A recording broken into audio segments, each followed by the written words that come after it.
Click করুন অ্যাপের bell আইকনে আর সাবস্ক্রাইব করুন এবিপি আনন্দ। সব সময় থাকুন খবরে।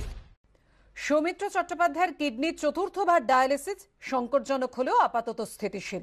আমরা এই মুহূর্তে কেমন রয়েছেন সৌমিত্রবাবু জানবো, কথা বলবো আমাদের প্রতিনিধি ঝিলম করঞ্জয়ের সঙ্গে। ঝিলম, এত উদ্বেগের মধ্যেও এটা যথেষ্টই আশার খবর যে উনি চোখ মেলে তাকিয়েছেন, তাই তো? কেমন রয়েছেন তিনি এখন? চিকিৎসকরা এই বিষয়টাই বলছেন যে ওনার যে এনসেফেলোপ্যাথির জন্য যে সমস্যা হয়েছিল, যে কারণে তার স্নায়ুর সমস্যাটা বাড়ছিল এবং আইটিইউতে থাকার জন্য সেটা নিয়ন্ত্রণ করা যাচ্ছিল না, এই যে চোখ মেলে তাকানো ওনার স্পন্টানিয়াসলি স্বতঃস্ফূর্তভাবে একাধিকবার, সেটা চিকিৎসকদের কাছে অবশ্যই ইতিবাচক।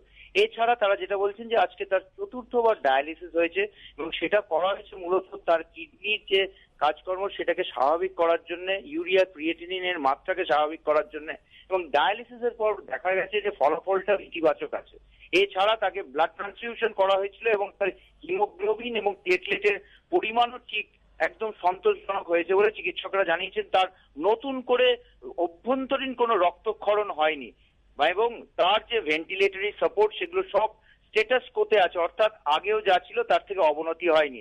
মোটের ওপর তার শারীরিক অবস্থা স্থিতিশীল এবং তার যে ভেন্টিলেটরি সাপোর্ট সেটার নির্ভরশীলতা বাড়েনি বলে চিকিৎসকরা এখনো আশাবাদী এবং তারা বলছেন যে তার পরিস্থিতির উন্নতি করার জন্য তারা এখন নজর দিচ্ছেন। তার যে এনসেফেলোপ্যাথির সমস্যা সেটাও যাতে আরো উন্নতি করা যায় সেটার দিকে তারা এই মুহূর্তে নজর দিচ্ছেন।